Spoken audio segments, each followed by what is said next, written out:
Hello folks, welcome back to the channel, and it's going to be another episode of World in Flames Collector's Edition Days of Decision 3 Combined Game Playthrough number 2. This is going to be the January-February turn, so it's a Happy New Year, sort of, but not really. Last turn, we saw some really odd weather. The turn ended on the 20th impulse. We had fair weather everywhere. There's no modifier to the weather roll for this turn, so anything could happen. And so yeah, so let's get started. Let's go take a look at starting money. Yeah. All right. Paper to lay down. There we go. All right, starting money for this turn. We have Germany at 2, Japan at 1, Italy at 3, the Soviet Union at -1, the Commonwealth at -2, France at 2, the USA at -4. That's a result of their running their election. And China is at 1. So there's some major powers who are on a deficit right now, some are not. This January-February turn, 1937, is the first turn that a couple major powers can gear up at the standard rate, and I'll explain that as we get going. I have recorded the bids for the major powers that want to try to get a political option this turn. There are 4 of them. They all basically bid 1 point each. Now there are bonus bid points involved here because 3 of these major powers took the bonus bid point political option last turn. So we're going to come out with Japan bid 1, Italy bid 1, the Soviets bid 1, and Germany bid 1. They bid 1. They don't really think they're going to get a political option, but you know they're just going to bid 1. If they don't get 1, they'll get bonus bid points. The Germans knew that all these other nations, all these other major powers, that took bonus bid points, so they figured they weren't going to be in a great position to begin with, but they're the richest major power right now, so they can afford the 1 point, and we'll leave it at that. All right, so let's take a look at how this order is going to shape up.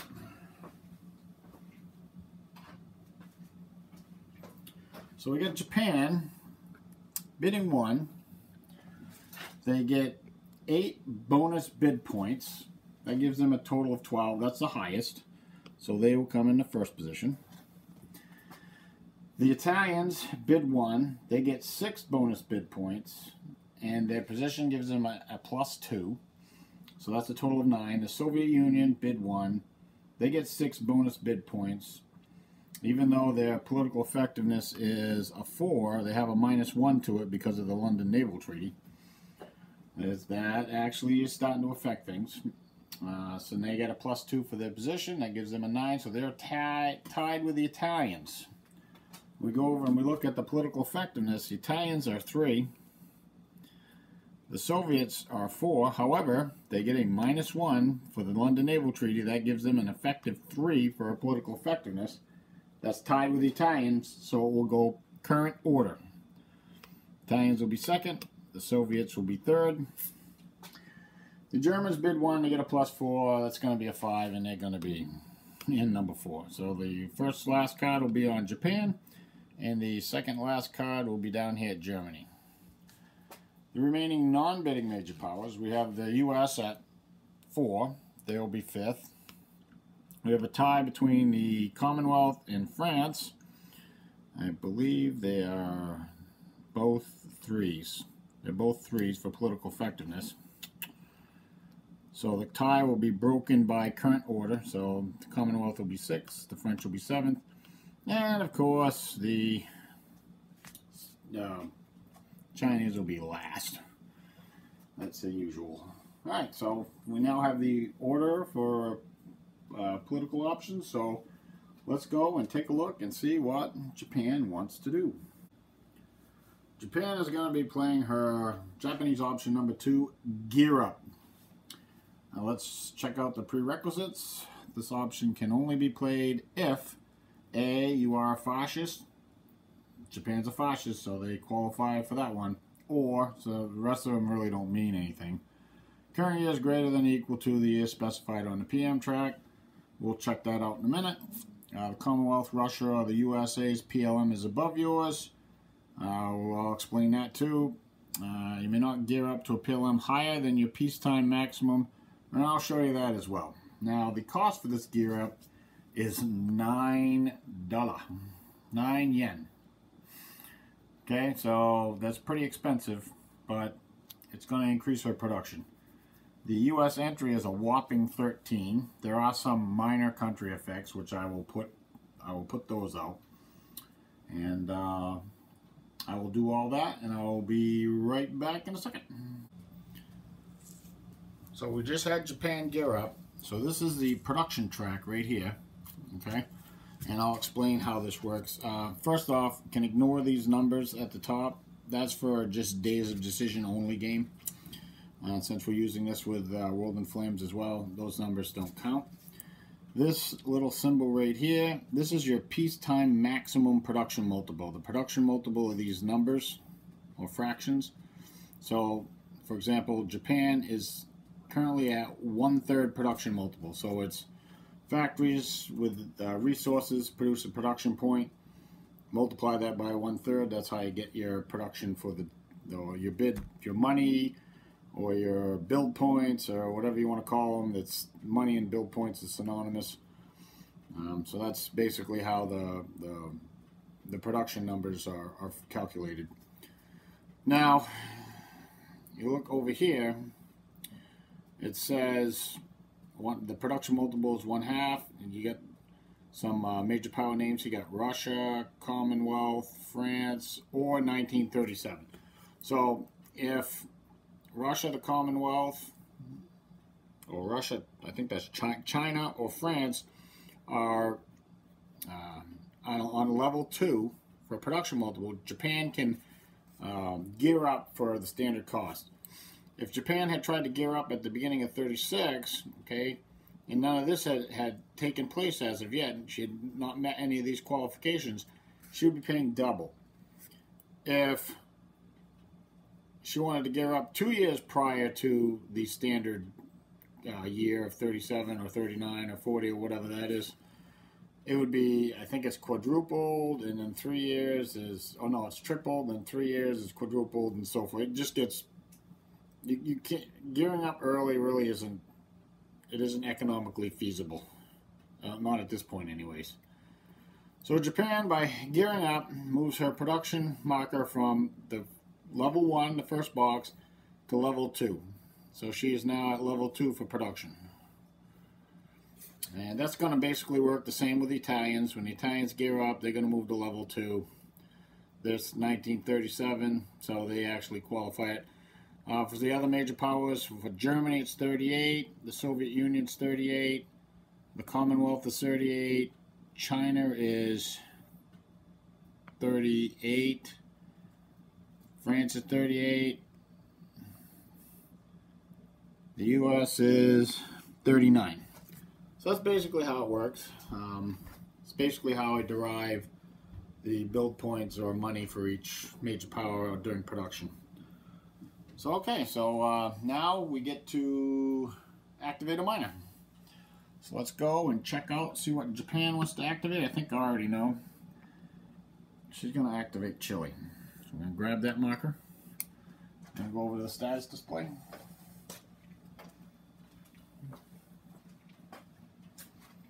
Here's the status display.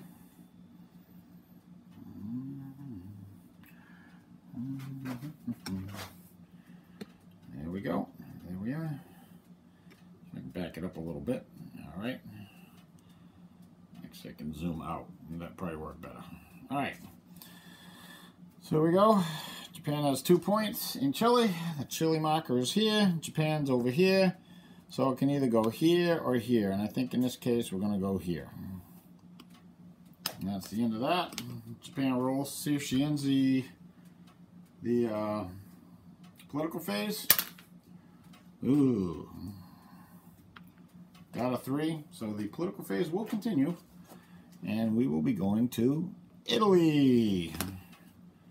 And like I was just explaining over there on the production chart, the Italians, this is their first option to gear up at the standard cost. And that is precisely what they are going to do. Here we go. Got it. Have to find the page. Okay, now you see there's a slight difference with the Italians. Zoom in a little bit. Alright, so the prerequisites are basically the same. The major powers might change a little bit as far as prerequisites go. I think with Japan it was Commonwealth, Russia, or USA. So even that track is wrong a little bit. It should be USA. But with Italy, it's Commonwealth, France, Germany. Okay, but that doesn't matter because the first prerequisite, you are a fascist or. So the rest of them doesn't matter. Current year is greater than or equal to the year specified on the PM track, so it will be standard cost, not double. The cost for Japan was 9. For Italy, the cost is a little bit less. It's 7. I think the highest is the US when they gear up, and it's 12. So the US entry is slightly less for Italy. It's an 8. There are a number of minors that are going to be affected by this, so I will go and I will put all the markers out, and I'll come right back with activating a minor. Okay, Italy has decided that they're going to activate Bulgaria.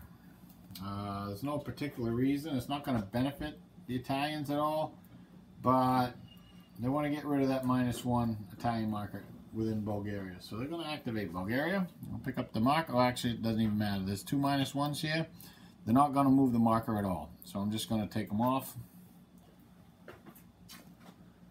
We will roll to see if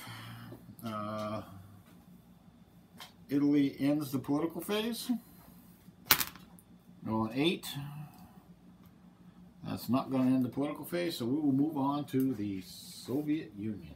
See what Stalin was concerned about. Let's go check it out.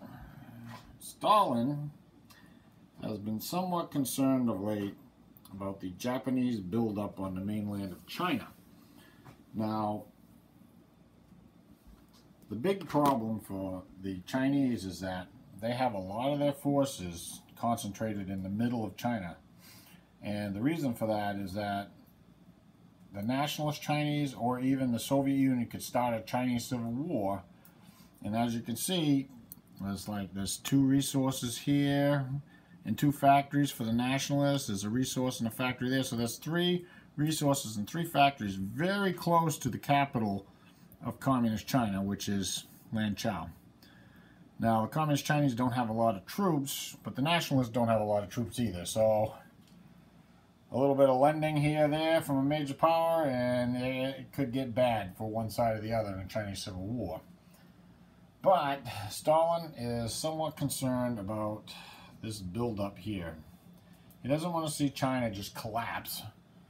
That would be really bad because then the Japanese wouldn't have nothing to do, and Siberia does have a nice amount of resources in it, so he'd like to at least keep the Japanese tied down in China, if not bleed them dry in China. So what he's going to do to help out the Chinese is he's going to play RU option 8, abduct Chiang Kai-shek. Now, the prerequisite for this is the Soviet Union can only play this option if she has not played RU7, which she hasn't. That's the Chinese Civil War. And her initiative is less than half of China's. Well, the Soviets' initiative position is 3. China is 8. That's less than half. The cost is going to be 2 money. The U.S. entry is going to be a +10, so it's pretty hefty. U.S. is not happy about people kidnapping their allies. After playing this option, China and the Soviet Union may not start a Chinese Civil War. And Chinese option 7 and Russian option 7 respectively for 60 turns. That's 10 years. China's not in the Civil War, so that won't take effect. Basically what it means is that now the Chinese will be free to start redeploying their army towards the coast. Okay, so I will I'll record the U.S. entry and all the minor effects, and then I'll come back and the Soviets will get to activate a minor. Alright, we're at the point where it's time for the Soviets to activate a minor. And they got their eye on Yugoslavia. And the reason for that is that there's a -2 Italian there. There's really no positive Soviet, but they think they can actually get the marker moving towards the Soviets. So let's go and check it out. Grab the marker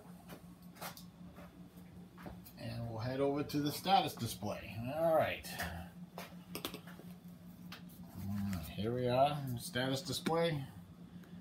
You can see the Yugoslav marker. It is way down here.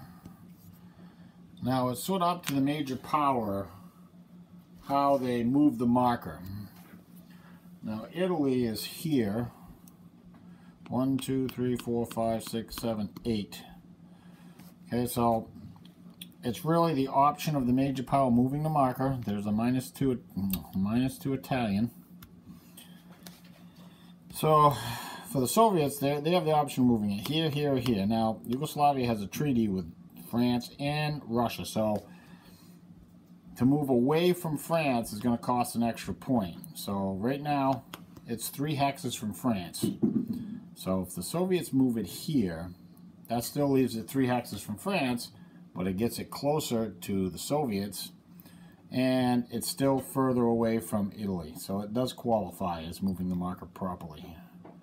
So that's what the Soviets are going to do. Now we got to roll to see if the Soviets end the political phase. Well, not with that. Big old 9 is going to keep things rolling. So we'll move the last card marker down to Germany, and we will see what the Germans want to do. I have a pretty good idea what they're going to do. I kind of have to think about this before I actually start to turn. So the Germans are going to sign a minor economic agreement. Seems like a theme for the last year. And Germany is starting it out for 1937 as well. This time they're going to sign a minor economic agreement with Romania. Now Germany is in the number 4 initiative position, and to sign a minor economic agreement, it must be less than or equal to the minor's willpower. Romania's willpower is 4, so it does qualify as that. So she will sign that minor economic agreement. It will cost 4 money. That's going to put 1 marker in Romania.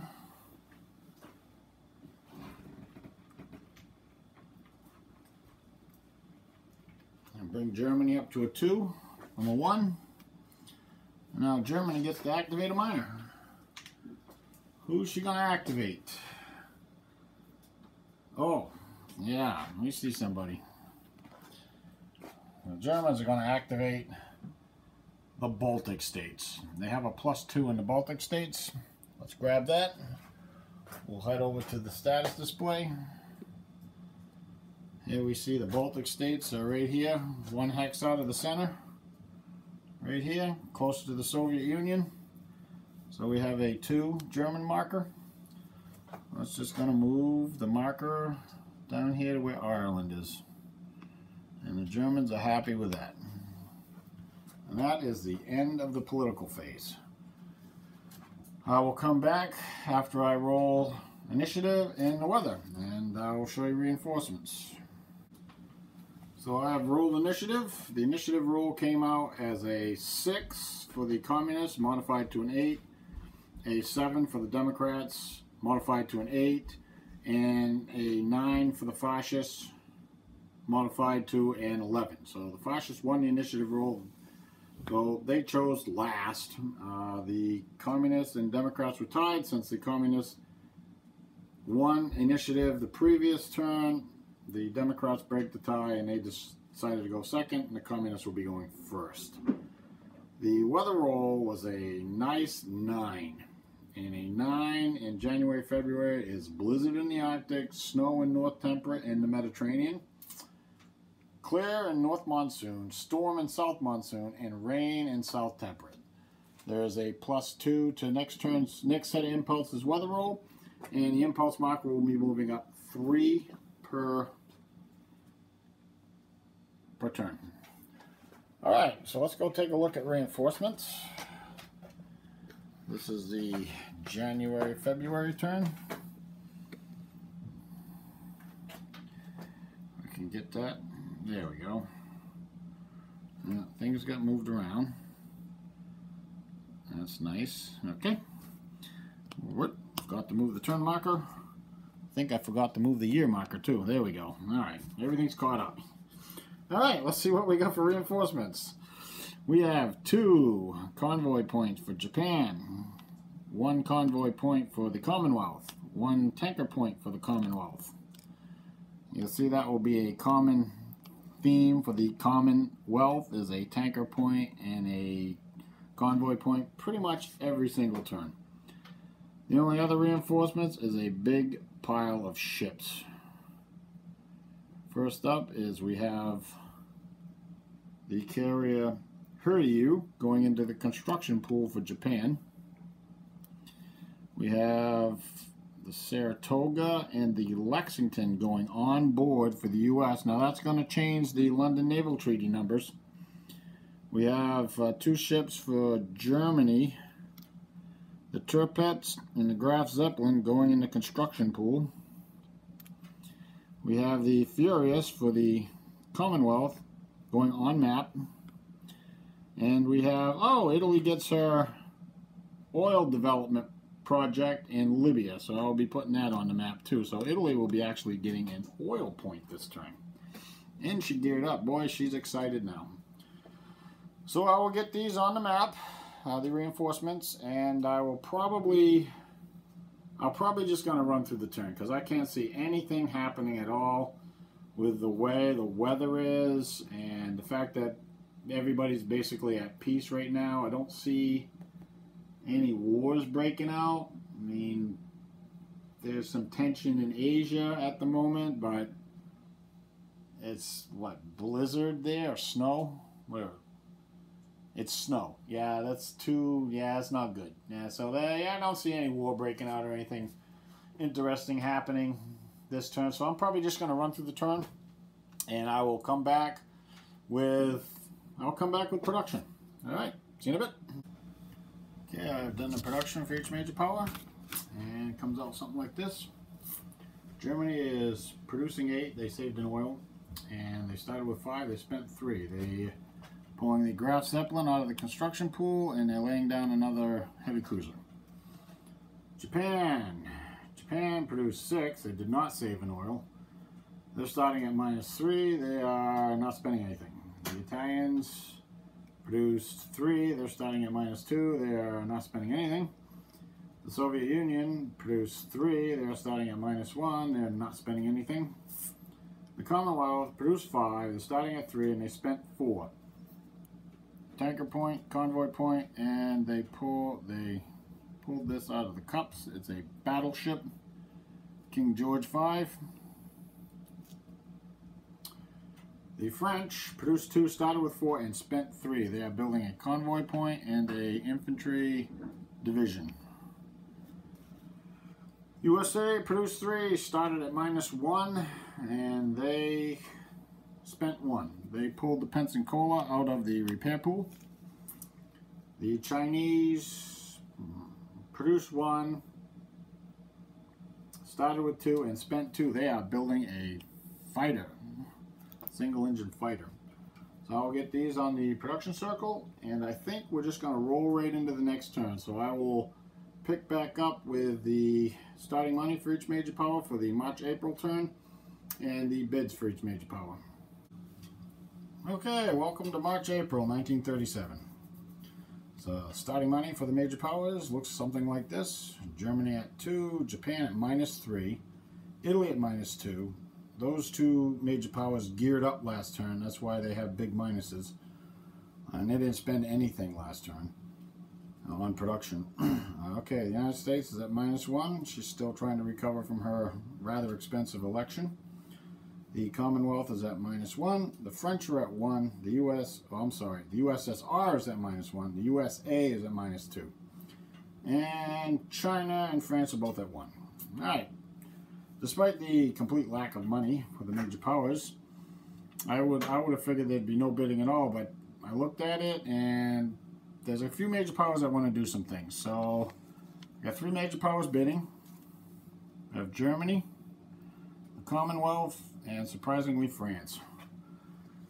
All 3 of them bid 1.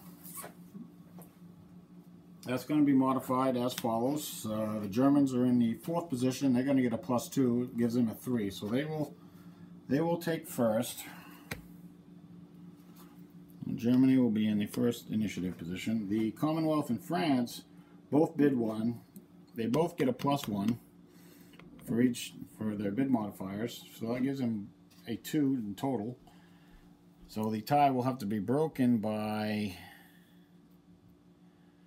the political effectiveness, and they're both 3s. But the Commonwealth is a 3, and the French are a 3.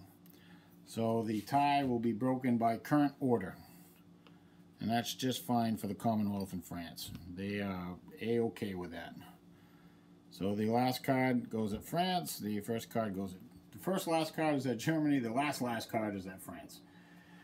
So, for the non-bidding major powers, we have Italy at 3, the Soviet Union at 3. I wanted to mention something about the bid modifiers. Major powers that don't bid, there's a couple of rules in the Days of Decision rule book that kind of conflict with each other. So I basically house ruled it. The only major powers are going to get bonus bid points. That's from the political effectiveness track. They're going to be major powers that bid and didn't get the chance to play a political option.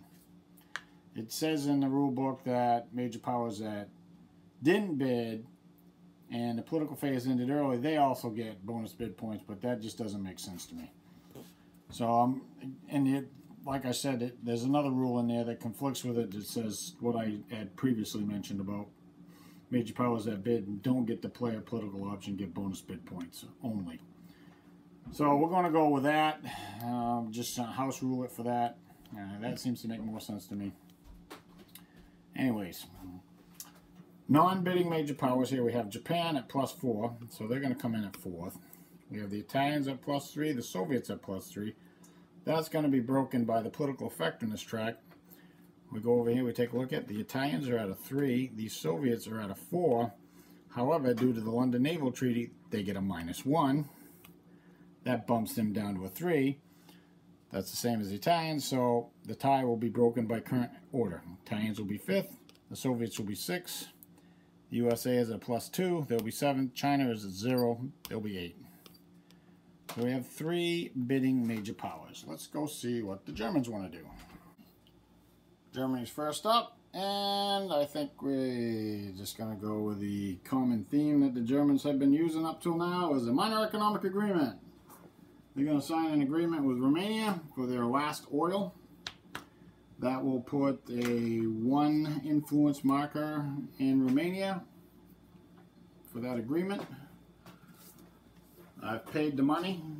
It costs 4 money. And now Germany gets to activate a minor.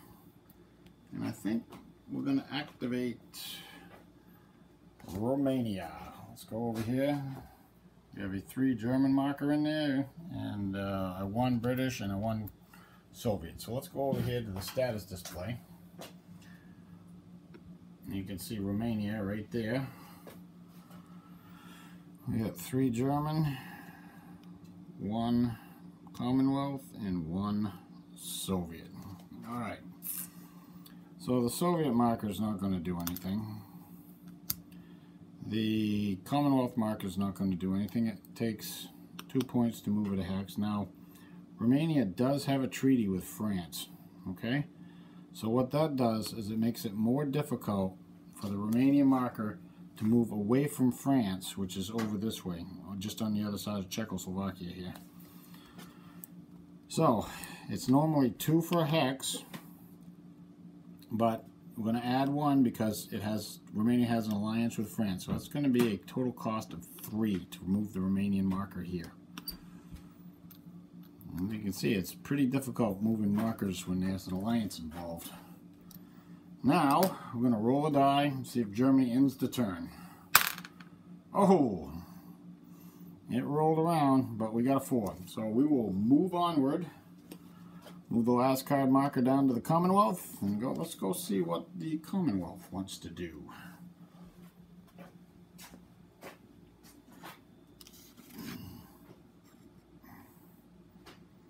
Alright, the Commonwealth, knowing they got their level 1 treaty with France last year, has decided that they would like to get a level 2 treaty with France. And that's right there.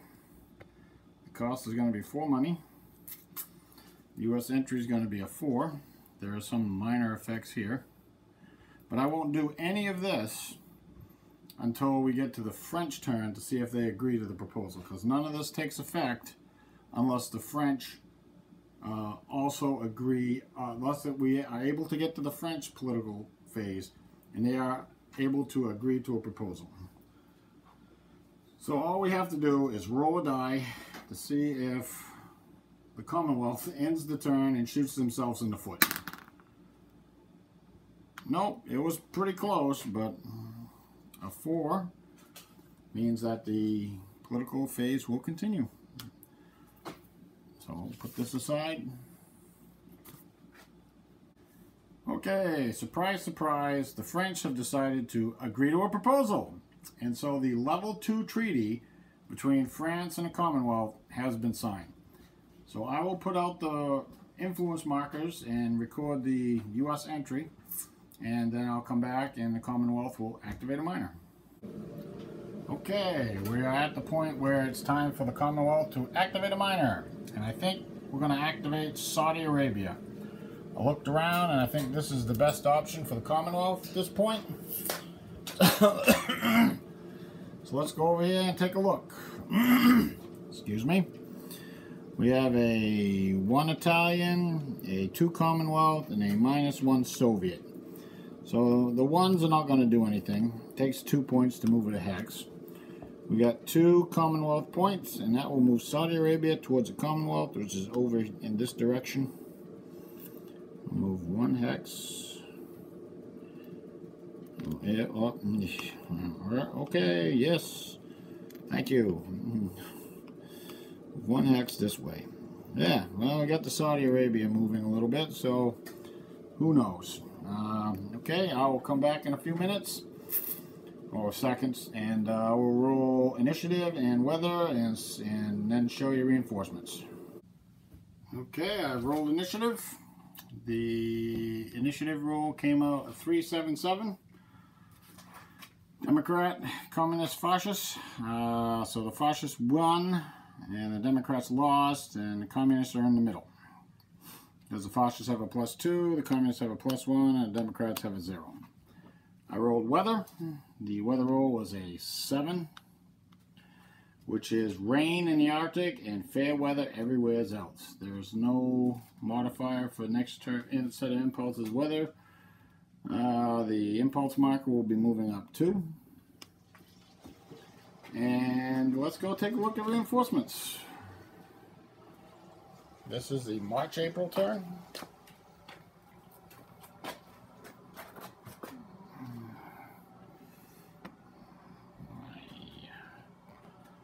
Okay, let's see. All right, cool. So we got a garrison corps for the Soviets. We have a motorized division for the Soviets.